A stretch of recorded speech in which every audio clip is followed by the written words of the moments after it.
पिता के जीवन में बेटी बनकर कौन आता है? पुराणों का ऐसा रहस्य जो हर पिता की आंखें नम कर देगा। कहते हैं पुत्र भाग्य से मिलता है, लेकिन पुत्री ईश्वर के विशेष आशीर्वाद से मिलती है। पर क्या आपने कभी सोचा है, आपके आंगन में हंसती खिलखिलाती वो छोटी सी बच्ची आखिर कौन है? क्यों उसकी एक मुस्कान पूरे घर का माहौल बदल देती है? क्यों उसके आने के बाद घर में एक अलग ही शांति महसूस होती है? शायद क्योंकि वह सिर्फ आपकी संतान नहीं, वह आपके जीवन में आया हुआ एक दिव्य आशीर्वाद है। सनातन धर्म में कहा गया है कि इस संसार में कोई रिश्ता यूं ही नहीं बनता। हर आत्मा का एक ऋणानुबंध होता है, और जब कोई आत्मा बेटी बनकर किसी के घर में जन्म लेती है तो उसके जीवन में कोई बहुत बड़ा कारण छुपा होता है। शास्त्र बताते हैं कि बेटी 3 कारणों से पिता के जीवन में आती है। पहला, पुण्य का फल।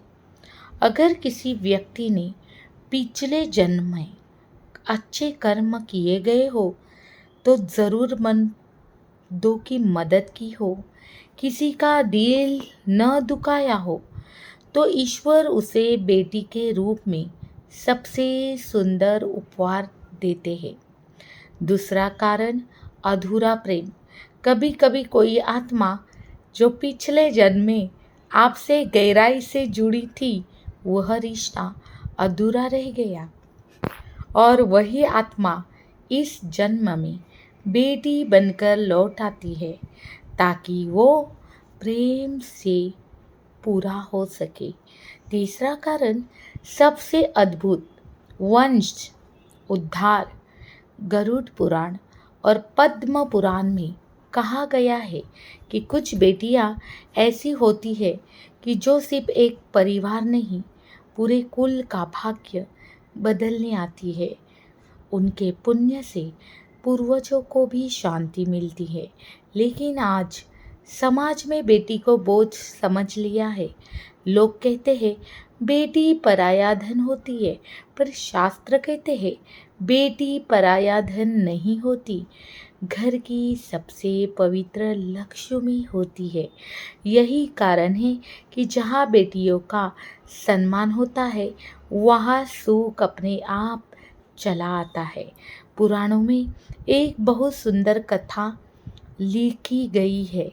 हिमालय राजा के पास सब कुछ था, धन, वैभव, शक्ति, लेकिन उनके जीवन में एक खालीपन था। उन्होंने कठोर तपस्या की और माता पार्वती ने उनकी पुत्री बनकर जन्म लिया। सोचिए, जिस घर में स्वयं आदि शक्ति बेटी बनकर आई है, तो वह घर कितना पवित्र होगा। हिमालय राजा जानते थे कि उनकी बेटी साधारण नहीं है।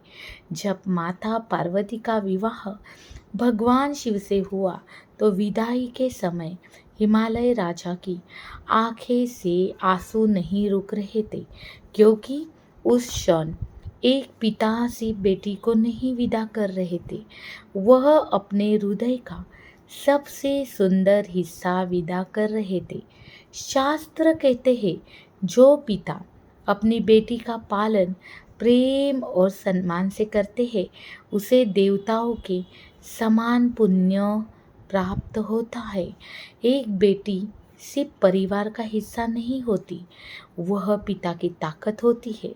दिन भर की थकान के बाद जब बेटी पापा कहकर गले लगती है, तो पिता की सारी परेशानियों का अंत हो जाता है। ये आत्माओं का रिश्ता है। विज्ञान भी मानता है कि पिता और बेटी के बीच का संबंध बेहद खास होता है। रिसर्च बताती है कि बेटी के साथ समय बिताने से पिता के मन में शांति बढ़ती है, तनाव कम होता है और उसका जीवन अधिक खुशहाल बनता है। शास्त्रों में बेटी को शांति स्वरूपा कहा गया है, यानी जिसकी उपस्थिति मात्र घर में सुख और सुकून आ जाए। एक बेटा एक वंश को आगे बढ़ाता है, लेकिन बेटी दो परिवारों को संस्कार देती है। वह जहाँ आ जाती है वहाँ प्रेम, आदर और अपनापन लेकर जाती है। इसलिए कन्यादान को सबसे बड़ा दान कहा गया है, क्योंकि उस समय एक पिता सिर्फ अपनी संतान नहीं क्योंकि सौंपता, वह अपने जीवन का सबसे अनमोल हिस्सा किसी और को सौंप रहा होता है। गरुड़ पुराण में लिखा है, जिस घर में बेटियों का अपमान होता है वहाँ धीरे धीरे सुख समाप्त होने लगता है, और जहाँ बेटी मुस्कुराती है वहाँ देवी लक्ष्मी का वास माना जाता है। इसलिए अगर आपके घर में बेटी है तो समझिए ईश्वर ने आपको बहुत भाग्यशाली माना है। उसे सिर्फ प्यार मत दीजिए, उसे सम्मान दीजिए, उसे मजबूत बनाइए, उसे यह एहसास कराइए कि किसी से कम नहीं, क्योंकि बेटियां कमज़ोर नहीं होती, वे ईश्वर का सबसे सुंदर आशीर्वाद होती है। और शायद इसलिए जब बेटी पहली बार पिता की उंगली पकड़ती है तो उसी दिन एक पुरुष के अंदर छिपा सबसे कोमल इंसान जन्म लेता है।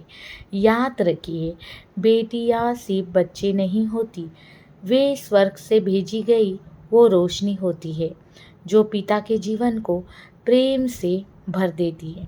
अगर आपके जीवन में भी बेटी ने खुशियाँ लाई है तो कमेंट में ज़रूर लिखिए, मेरी बेटी मेरा गर्व है। वीडियो पसंद आए तो लाइक और शेयर ज़रूर करिए, और ऐसे ही सनातन धर्म से जुड़े रहस्यमयी और भावनात्मक वीडियो देखने के लिए चैनल को सब्सक्राइब करना ना भूलिए। Thank you so much.